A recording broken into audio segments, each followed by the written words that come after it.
大家好，欢迎大家来到防务面对面，我是王一飞。从1月16号到26号，日本和印度之间的空军在日本的北里这个地方进行了联合演习。为了配合这个演习，印度还派出了4架苏30 Mk2 战斗机，让日本来近距离的体验一下苏式战斗机有什么性能。而日本可能有什么小心思呢？因为苏系的战斗机它有一定的血缘关系，甚至不排除有人说日本很可能想通过苏30 Mk2 来研究出中国歼116它可能有哪些飞行的特征。那么这个话题究竟怎么看呢？今天我们请来了王有天先生，请他来分析一下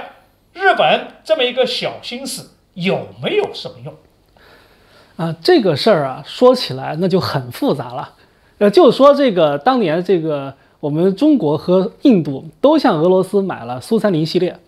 而我们中国买的呢叫苏30 MKK， 印度买的呢叫苏30 MKI， 就差了一个字母。很多人以为呢这其实呢就可能就是一架飞机，只是给两个国家不同的编号而已，但实际上大错特错，甚至可以说这2架飞机完全就是2架飞机。为什么这么说呢？因为当时中国已经买了苏27系列的歼击机，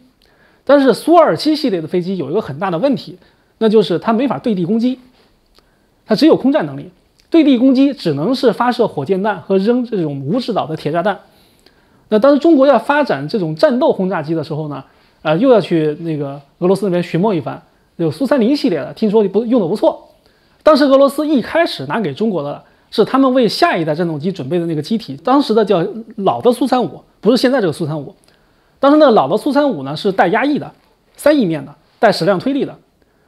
而这个飞机呢，各种飞行表演当时也有录像，非常花哨，各种动作做的眼花缭乱。然后俄罗斯说：“你看这是我们下一代飞机，拿出来，那给你吧。”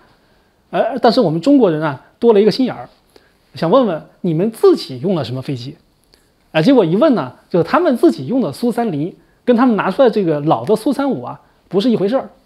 ，2家飞机厂生产的，设计呢也都不一样，内部的结构什么东西呢？当时他拿出来那个苏35其实呢里面内部很多结构设计并没有完全的冻结，还是在发展中。而当时我们中国呢代表团就说，我们不要这些花里胡哨的东西，我们就要最实在的，你们用什么我们用什么。那我们后来呢买到的呢就是叫苏30 MKK， 而印度当时也去找俄罗斯买，一看到俄罗斯摆出了这个老的苏35，各种动作特别花哨，一看，哎呀，我们就要这个，太好了，我们就要最新的，然后呢就是把这个老的苏35发展过来的叫苏30 MKI 给买回去了。从外观上看呢，这2架飞机呢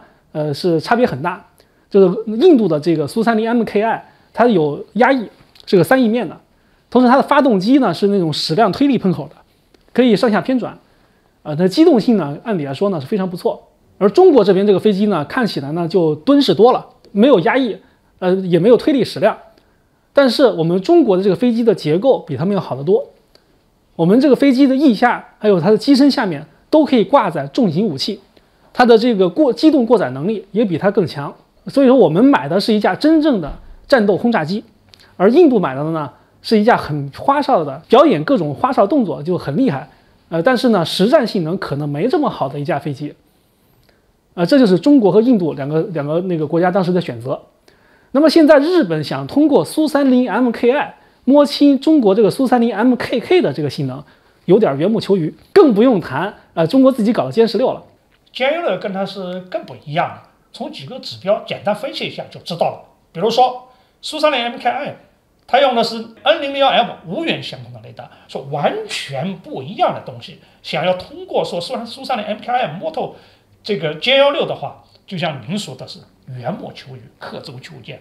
所以呢，日本和印度搞这种小心思呢，真的是没用。